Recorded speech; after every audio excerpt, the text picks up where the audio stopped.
خوش آمدید۔ آج ہم ایک ایسے موضوع کا جائزہ لینے والے ہیں جو بظاہر تو چند جملوں پر مبنی ہے، لیکن اگر اس کی گہرائی میں جایا جائے تو یہ اپنے اندر ایک پوری سنیمیٹک دنیا سموئے ہوئے ہے۔ میراث، مٹی کا ورثہ۔ آج ہم ان کرداروں کی بالکل باریکی سے اسٹڈی کریں گے، جہاں پرانی روایات اور نئے دور کی خواہشیں بالکل ایک دوسرے کے آمنے سامنے کھڑی ہیں۔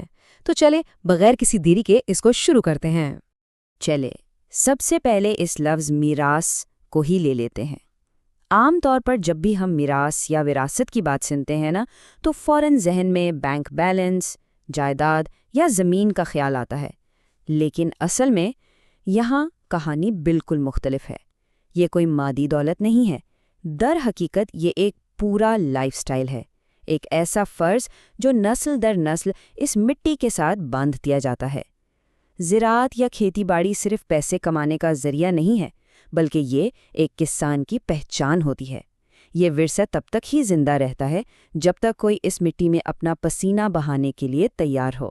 اب آتے ہیں اس کہانی کے پہلے اور سب سے مضبوط کردار کی طرف، یعنی بابا، جو ان پرانی روایات کے اصل امین ہیں۔ سورس ٹیکسٹ میں ان کے کردار کو ہو بہو انہی الفاظ میں بیان کیا گیا ہے کہ بابا 60 سال، ایک محنتی اور پرانا کسان۔ اب یہ صرف چند الفاظ نہیں ہیں، ان میں صدیوں کا وزن ہے۔ اگر تصور کیا جائے تو یہ ایک ایسا شخص ہے جس نے اپنی پوری زندگی زمین کا سینہ چیر کر اناج اگایا ہے۔ اس کے چہرے کی جھریاں اور ہاتھوں کے گٹے، یہ خود اس کی سخت محنت کی بولتی ہوئی کہانیاں ہیں۔ تو یہاں سب سے اہم پوائنٹ یہ ہے کہ ان کی 60 سال عمر اور انہیں ایک محنتی اور پرانا کسان کہنا، یہ انہیں اس پوری داستان کا مرکز بنا دیتا ہے۔ وہ اس آبائی ورثے کے محافظ ہیں۔ مطلب جہاں آج کل ہر طرف اتنی تبدیلیاں آ رہی ہیں، مشینوں کا دور آ گیا ہے، وہاں یہ کردار بالکل ایک پرانے درخت کی طرح اپنی جڑوں سے مضبوطی سے جڑا ہوا ہے۔ یہ وہ اینکر ہیں جو اس بات کو یقینی بناتے ہیں کہ چاہے کچھ بھی ہو جائے، مٹی سے جڑی یہ روایت ٹوٹنے نہ پائے۔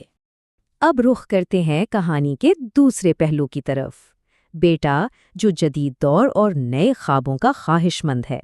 اصل تحریر میں اس نوجوان کا تعارف کچھ اس طرح کروایا گیا ہے: بیٹا 22 سال، جو شہر جا کر پڑھنا یا کام کرنا چاہتا ہے۔ یہاں آتے ہی نا انرجی بالکل تبدیل ہو جاتی ہے۔ یہاں آگے بڑھنے کی بے چینی ہے۔ یہ نوجوان گاؤں کے اس ٹھہراؤ سے نکل کر شہر کی چمک دمک اور تیز رفتار زندگی کا حصہ بننا چاہتا ہے۔ شہر ہمیشہ سے ہی نئے موقع اور ترقی کی علامت رہا ہے، اور یہ نوجوان بالکل اسی کھینچ کی طرف کھینچا چلا جا رہا ہے۔